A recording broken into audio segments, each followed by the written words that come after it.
Hello ladies and gentlemen, it's Mike Milo again with another tutorial for Storyboard Pro. This time I'm going to show you how to import a 3D file and manipulate the geometry within the 3D file to get the results that you're wanting. So I've got a rough here where I need a kitchen background, and I happened to find one on the web, and it works perfectly, and I thought, oh, this is a great tutorial on how to do this. So here we go. The first thing you need is the 3D file. You can download all sorts of stuff off of the web for free. The only types that Storyboard Pro accepts are FBX files and OBJ files. So look for that type of file. Anyway, I found the one that I want, and I need to import it into this file here, into this scene. So what I need is my library. Now, most of the time you can go over here in these tabs and you will see the library. If by some means you have gotten rid of the library and it's no longer there because you never used it, you can go to Windows and scroll down to Library and open it up again. So you'll see a whole hierarchy of different folders and stuff, and for this tutorial we're going to use the 3D Models one. This one, I'm going to select 3D Models, and it will open up another window here, a submenu, and I am going to right-click in this black area and import files. Once I do that, I'm going to navigate to the folder that has the file that I want, and in my case, it's kitchen.fbx, and I'm going to open this file. And now I have another dialog box that says Set 3D Format, and you have the option to convert it to FBX. In my case, it was already FBX, so I'm not really sure why they want us to do this, but I figure if there's a checkbox there, you probably want to do it because that's what they want you to do. Anyway, I'm going to click OK. And once I've done that, now I've got my kitchen layer in here, and I'm just going to, or kitchen file, and I'm just going to grab it and drag it and just drop it right onto the stage. And once I do that, I have another dialog box that comes up, and it asks me if I want to render it to 2D or use a 3D model. For the purpose of this tutorial, I'm going to use 3D model. And I'm going to select that, and once I do that, nothing happens. But you'll see that I've got this purple thing up here. That's actually my kitchen, and it's just in front of the camera. So I have another view that I can choose to use in Storyboard Pro. You probably use camera view, but you can also use stage view. And stage view will actually give you a 3D view of the canvas and what's going on there. And so you can see that the geometry is way too big right now. But I can change the size of it and move it around in 3D space. So if you don't have stage view, you can get it by selecting and clicking on this plus tab and scrolling down to stage view, and you will get this view as well. You manipulate the camera around in a 3D space using Shift and Control if you're on a PC, or Command and Shift if you're on a Mac. So what I want to do is resize this image or this 3D file.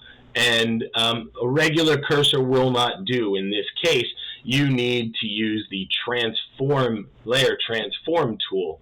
And once you do that, you'll get this 3D box. And the box itself, if you grab any of the corners, you can drag inward and it will resize the file. And it gets to a point where you can't continue to do it, so I do it until the box gets too small, and then I do it again and I do it as many times as I need to because it resizes, as you can see. Alright, so now I'm getting something here. We can kind of see the file, but it's in the wrong viewer. It sure seems like it. So it looks like there's a wall here and I don't know, a cabinet, but it looks like it's backwards. So I'm going to use this little gyroscope in the middle, and I'm going to rotate, and you can see that it tells you which way it rotates. If you're not familiar with the possibilities of the rotations in 3D, there are three. There's X, Y, and Z. And I mean, you can see which one it's going to affect by just bringing your cursor over which one, and it tells you which one it does. It's kind of intuitive. Anyway, so I'm going to rotate this around. Here we go. There we go. It looks like there's an extra wall there for some reason, but I will fix that. So I'm going to scroll down. Well, not scroll down, but you know what I'm doing. And I'm going to switch back and forth between the camera view and the stage view, which will give me an idea of what the camera is going to see now. So what I want is something kind of like this, I think, except that this wall here, there seems to be like a extra wall here, right in this area. But never fear, Storyboard Pro or Toon Boom has thought of how to get rid of things like that. So, and also you'll notice that there's a kitchen table in the way, so I'm going to get rid of that as well.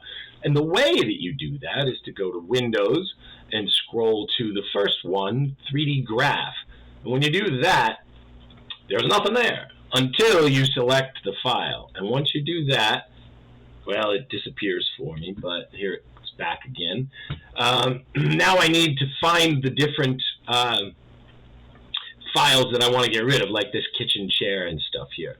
This is all of the geometry assets in this 3D file. So you can see if you're going to model something yourself and import it in, it's better to name your geometry for obvious reasons. Anyway, so the first thing I'm going to get rid of is a chair. I'm going to right-click on it. I'm going to hide the selection. You see it disappears. I know there's a donut on the table. Oh, wait. Oh, not disable. I want to hide. The jar is going to go away. It looks like there's a mug on the table as well. We'll hide that. Let's see, where's the other chair here? Get rid of this chair.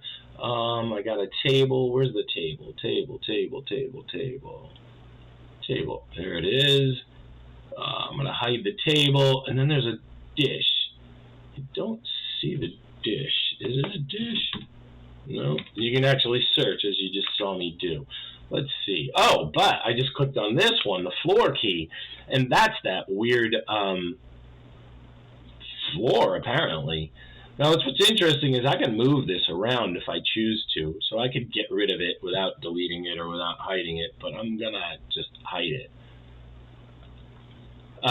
Okay, so now I have gotten pretty much the angle I think I need, so I'm going to switch back to the camera view now, and I could probably affect it a little bit better. I think he's a little big, and it looks like the... yeah, maybe that's about right.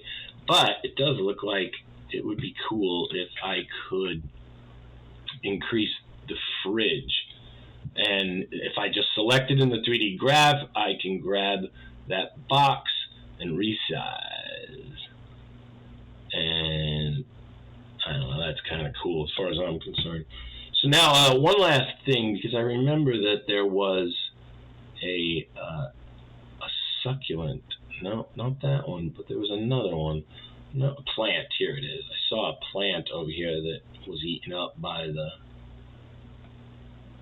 fridge, and now I pretty much got the shot that I want.